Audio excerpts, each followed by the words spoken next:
네, 안녕하십니까. 박종일 변호사입니다.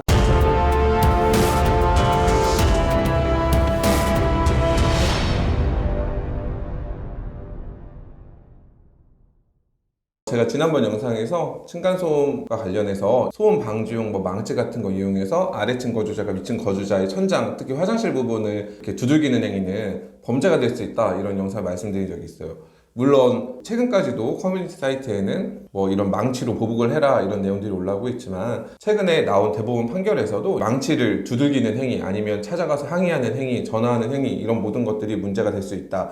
그리고 법원에서 정한 내용들을 위반했을 때는 위반 행위 1회당 30만 원씩의 벌금을 부과하도록 하는 내용의 판결을 확정한 적이 있습니다. 자, 그러면은 그 사건의 사실관계를 조금만 설명드리면, 이 사건 같은 경우에는 아래층에 거주하는 사람이 위층 거주하는 사람에게 층간소음 낸다면서 계속 한 1분에서 2분 간격으로 수십 차례 전화하고 문자 메시지도 보내기도 했고요. 그 다음에 말씀드린 것처럼 천장을 이 망치를 이용해서 두드리기도 했고, 현관문 앞에서 서성이기도 하고, 특히 저도 좀 놀라운 거는 그 위층 거주자 집 현관문 앞에서 라면을 끓여 먹기도 했다고 합니다. 그래서 법원에서는 이 아래층 거주자의 이러한 행동들은 위층 거주자의 어떤 인격권이나 아니면은 자신의 어떤 사생활을 보호할 수 있는 권리를 침해한다라고 해서, 아까 말씀드렸던 이런 항목들의 행위를 했을 때는 1회당 30만 원씩 돈으로 내놔라, 차라리. 이 행위를 금지할 수가 없으니까 이런 걸 법에서는 간접 강제 방법이라고 하는데, 위반을 하면은 벌금을 내라라는 식으로 해가지고 아래층 거주자가 위층 거주자에 대한 어떤 보복 행위들을 하지 못하도록 하는 내용의 판결을 내렸고,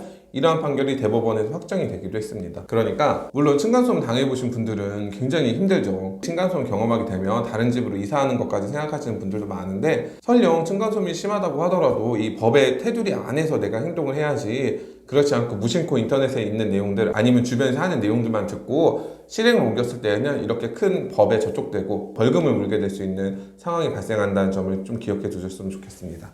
감사합니다.